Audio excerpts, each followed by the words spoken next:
센터장님께서 소개를 해주시는데 지난 과거가 예를 스치는 것 같습니다. 저는 CL병원 최범채 원장입니다. 지금 가운데는 CL병원 정원입니다. 저는 나무와 꽃을 좋아하고 취미로는 책을 읽는 겁니다. 그래서 스스로 스트레스가 많거나 그랬을 때 나무를 보고 또 책을 읽음으로써 과거와 현재, 미래를 이렇게 넘나들면서 지금 현재 고민하고 있는 것들을 많이 해결을 하고 있습니다. 아님의 정의를 하자면은 정상적인 부부가 1년 정도 결혼 생활을 했는데도 아이 소식이 없었을 때 난임이라고 우리가 정의를 하고 있습니다. 대부분 난임은 여성의 문제이지 남편은 특별하게 상관이 없다 그러신 분들이 많아요. 근데 우리 조사에 의하면은 남성이 40%, 여성이 40%, 그리고 각각 같이 함께 가지고 계신 분들이 한 20%. 근데 여성에 있어서도 구분을 해보면은 자궁하고 관련된 나팔관, 그리고 유착, 기능하지 못하는 그런 문제라든가 배란 문제, 그리고 원인 불명인데 자궁내막증이라는 병이 관련이 많이 되고 있습니다. 먼저 우리가 임신을 이해하려면은 여성과 남성이 이제 건강해야 되는데, 물론 이제 생식기를 두고 말하는 거겠죠. 남성에 있어서는 정자를 잘 생산해야 되겠고, 또한 고환, 부고환을 통해서 정관을 통해서 사정했을 때 정상적인 숫자나 양이나 모양이나 운동성을 보여야 되겠죠. 어떤 남성의 경우에는 발기가 안 되는 부부 남성이 있고, 어떤 경우는 또 사정이 안 되는 부부, 그리고 고환이 작은 남성, 지금은 우리나라에 흔치 않는데 개도국에 가보면은 어렸을 때 볼거리를 앓은 남성들이 많아요. 볼거리를 앓아서 무정자증을 초래한 경우도 가끔 있습니다. 제가 몽골에서 이제 진료를 좀 많이 해봤는데 1983년에서 85년도 태어난 남성들에서 무정자증 환자가 꽤 많았어요. 80년대 중반에 볼거리가 몽골에서 대유행을 했다는 거예요. 남성들이 건장하고 체격도 좋은데 이 볼거리 때문에 무정자증을 정관이 막힌 게 아니라 생산이 잘 안 되는 그런 경우를 제가 임상적으로 경험을 했습니다. 여성에 있어서는 임신을 성공하기 위해서는 텃밭이, 자궁내막이 건강해야 되겠고, 난자를 생산해야 되기 때문에 난소가 자기의 나이에 맞게끔 젊어야 돼요. 그리고 이제 난소에서 배란이 되면 나팔관을 통해서 난자가 이동하고 자궁으로 정자가 기어 올라와서 나팔관 팽대부에서 수정하게 되는데, 나팔관이 건강해야 돼요. 그래서 여성의 문제와 남성의 문제가 절반이라고 생각하시면 되겠습니다. 그리고 특히 여성들은 한 달에 한 번씩 이제 월경을 하게 되는데, 부인과 의사로서 여성의 월경이 상당히 중요해요. 생리통이 심하다 그러면은 일단 자궁에 혹이 있을 가능성이 많아요. 두 번째로는 난소에 혹이 있을 가능성이 많고, 세 번째로는 자궁내막증이라는 혹이, 그거는 자궁내막에 존재하는 세포 조직이 난소나 복벽에 붙어서 이렇게 통증을 일으키는 그런 병을 예측할 수 있습니다. 통증이 가장 중요하고요. 그 다음 두 번째로는 월경량, 그래도 한 3, 4일 정도 해야 되는데 기간이 하루 정도 밖에 안 한다든가 아니면 패드 조금 묻고 만다든가 그러면은 그 여성은 월경 주기가 짧은 경우가 많아요. 월경 주기가 짧다 그러면 난소 기능이 안 좋아지고 있다는 증거입니다. 그래서 월경량이 적어도 난소 기능이 안 좋고, 월경 기간이 짧아도 안 좋은 거고, 그리고 월경이 25일 미만으로, 원래 28일 주기잖아요. 근데 25일 미만으로 이게 짧아지면은 난소가 안 좋아진다고 생각할 수 있죠.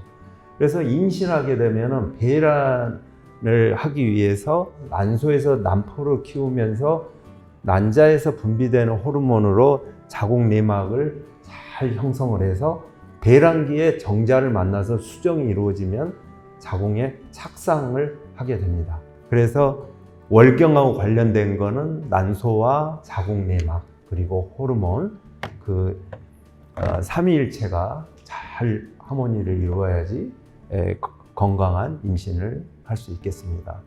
우리가 이제 수정이 이루어지게 되면 나팔관에서 팽대부에서 정자와 난자 만나서 이동하는데 한 5일 정도 걸려요. 그래서 대부분은 내가 수정 배란위를 잡고 나서 한 며칠 정도 안정을 취해야 돼요. 그렇게 물어보는데요. 사실 자연적인 임신하실 때는 일부러 쉴 필요는 없는데 의학적으로는 한 5일 정도가 자궁에 수정란이 안 차가는 기간으로 보겠습니다. 그럼 난임증 진단과 치료를 해야 되는데 그럼 어떻게 해요? 그러니까 1년 내에 부부가 결혼이 안 된다 그러면은 병원에 전문가를 만나봐야 되는데 혹시 주변에서나 본인들이 나이가 30대 후반이거나 여성이 40대에 가까워져 있으면은 1년이 아니라 1년이 안 돼도 빨리 병원에 가봐야 돼요. 난소 기능이 떨어져 있기 때문에.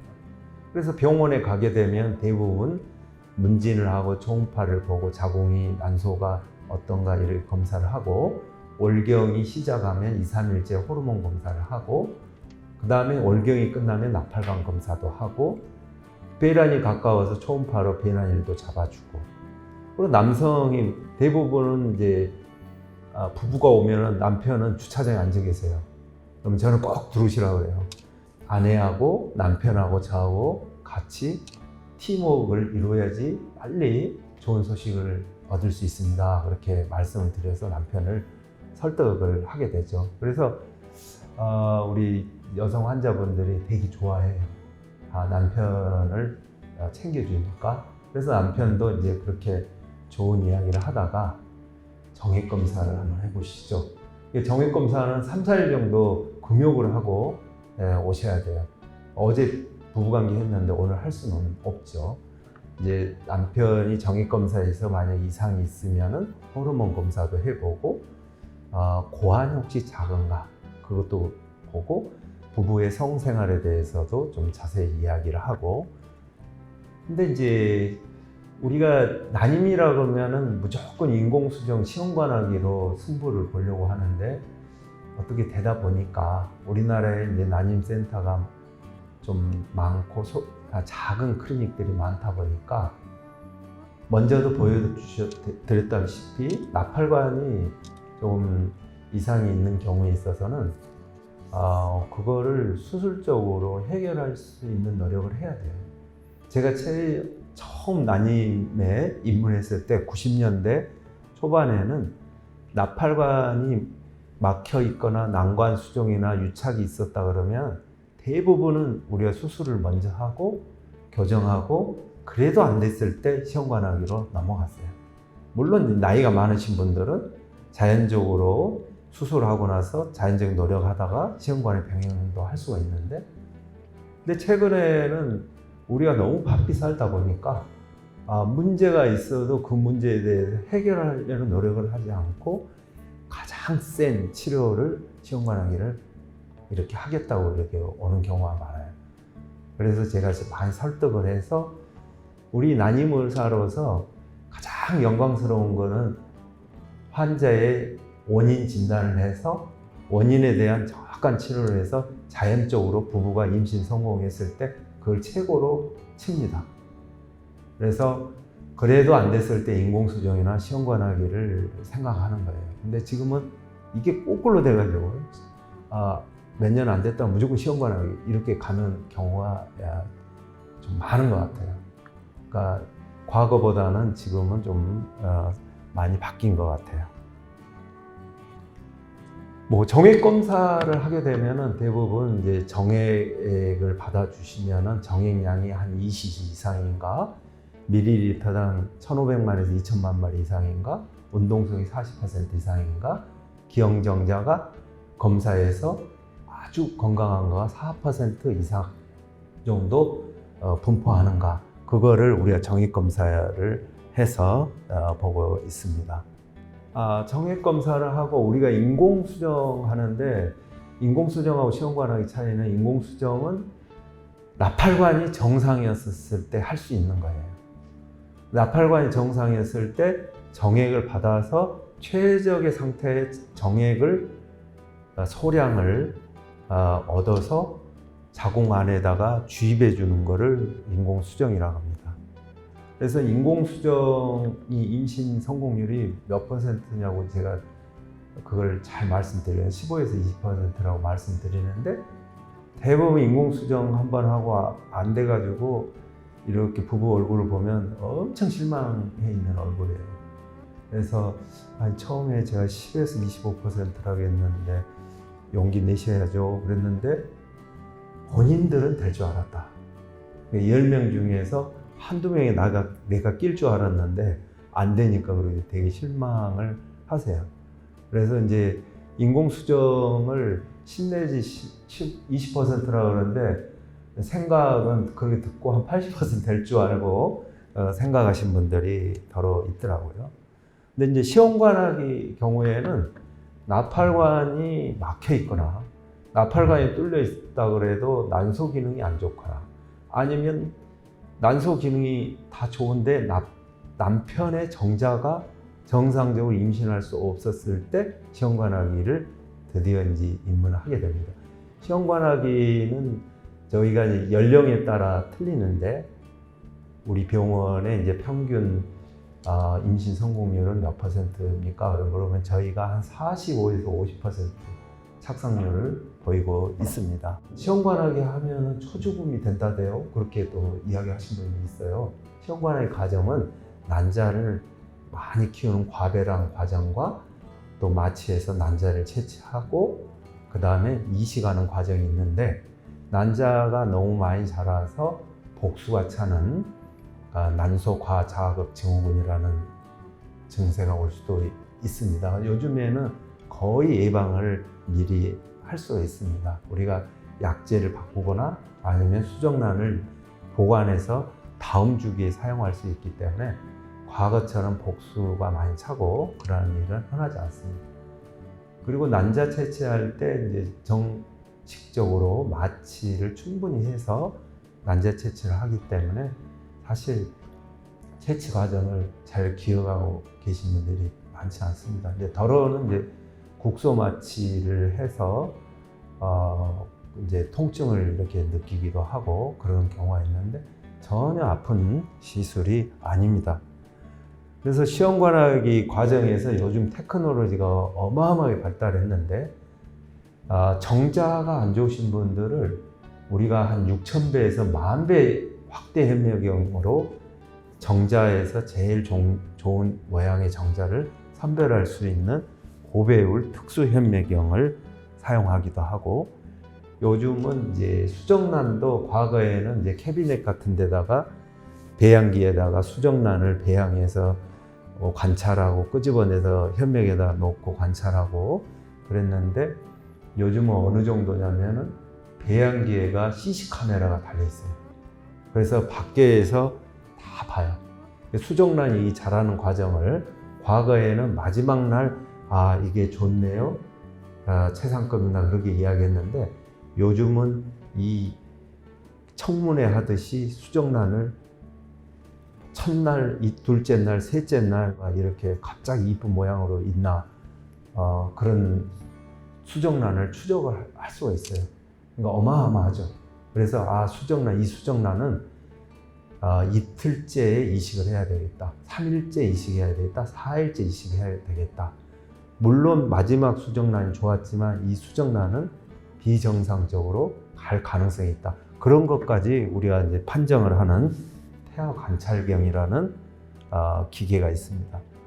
그리고 이제 어느 정도 이제 또 발달이 됐냐면은, 수정란이 나팔관에서 정자와 난자가 만나서 수정됐다 그랬잖아요. 나팔관의 그 미세 진동을 느끼면서 정자와 난자가 만나서 수정란이 만나서 서로 발달하고 이동하고 그러한 메커니즘을 또 미세 진동기라는 진동장치라는 기계를 도입해서 이렇게 미세 진동을 해서 나팔관의 환경을 만들어줘서 수정란 발달에 안 좋은 환자들에게 상당히 좋은 효과를 보기도 합니다.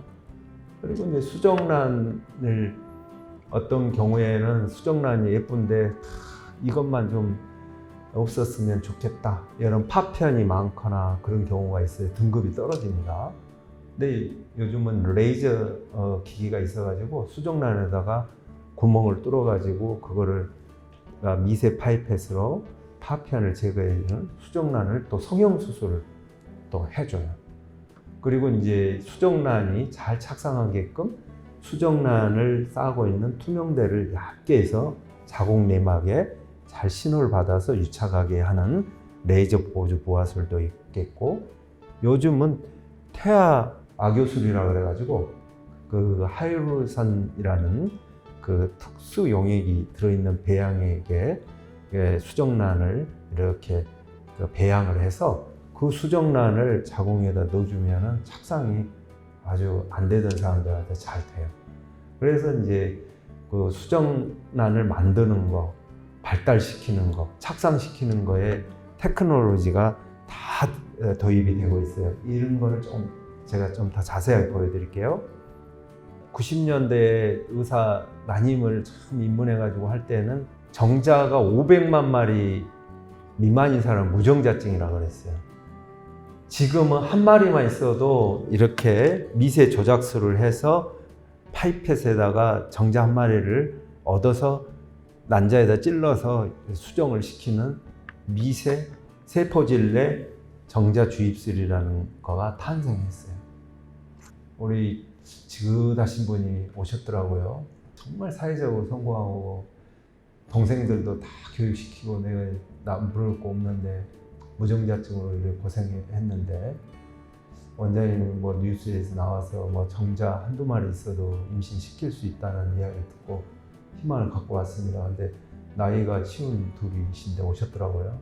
근데 남성은 나이가 많아도 상관없어요.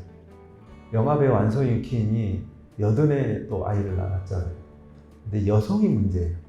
여성은 일단 40이 넘어가면은 난자의 질이라든가 생산성이 떨어지는데, 남성은 한두 마리만 있어도 불편함이 없이 그 기술력이 해결할 수가 있습니다. 그래서 미제 조작술을 하고요.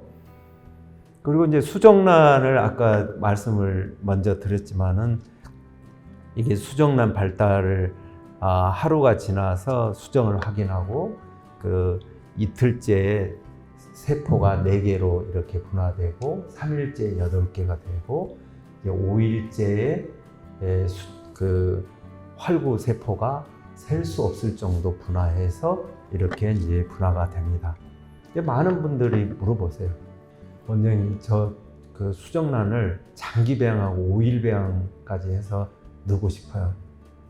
근데 난자가 한두 개 나오면서 또 그렇게 이야기하시는 분들이 있어요. 물론 난자가 10개 정도 나오면은 잘하다가 탈락하는 수정란이 있으면서 끌고 가면 되는데, 난자가 한두 개 잘하는데 사실 3일 배양까지도 끌기가 있는데 5일 배양까지 끌고 가다가 난자가 도중에 죽었습니다. 그렇게 이야기하면은 난자가 나올 동 말 동 하는데 이 수정란이 이식도 못하고 이렇게 끝날 수가 있느냐, 또 그렇게 이야기하시는 분도 있어요.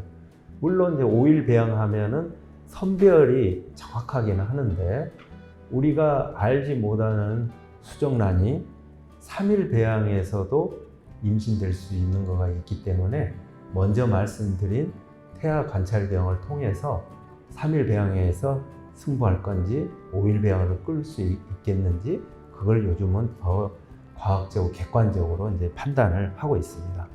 먼저 말씀드렸다시피 레이저 해칭이라고 그랬는데, 레이저 빔을 아주 쏴가지고 수정란 투명대를 얇게 해주는 그런 방법이 있겠고요. 여기 보면은 레이저 빔이 이렇게 탁탁 때리죠. 과거에는 이제 이러한 기술이 없었을 때는 물리적으로 유리 파이펫으로 이렇게 얇게 해주기도 하고, 아니면 화학 처리를 해서 화학 물질을 발라서 얇게 해서 이식하기도 했습니다. 그리고 이제 먼저 말씀드린 대로 얼마나 임신이 안 되면 딱풀이나 악요를 생각했겠어요.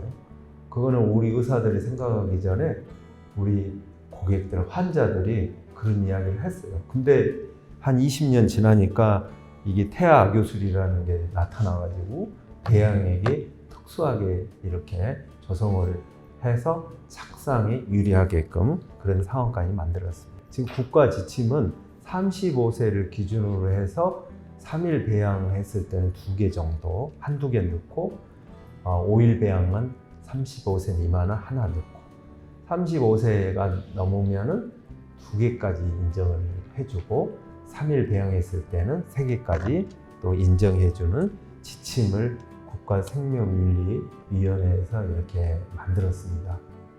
근데 좋은 수정란이 들어가면 하나하나 2개 들어가나 5개 들어가나 별반 차이가 없더라.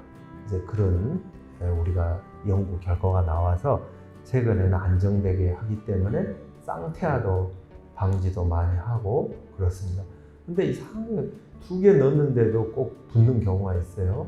그래서 이제 쌍태아가 되기도 하는데, 사실 100명 부부 중에서 임신된 부부 중에서 한 4-5분 정도 밖에 안 되거든요.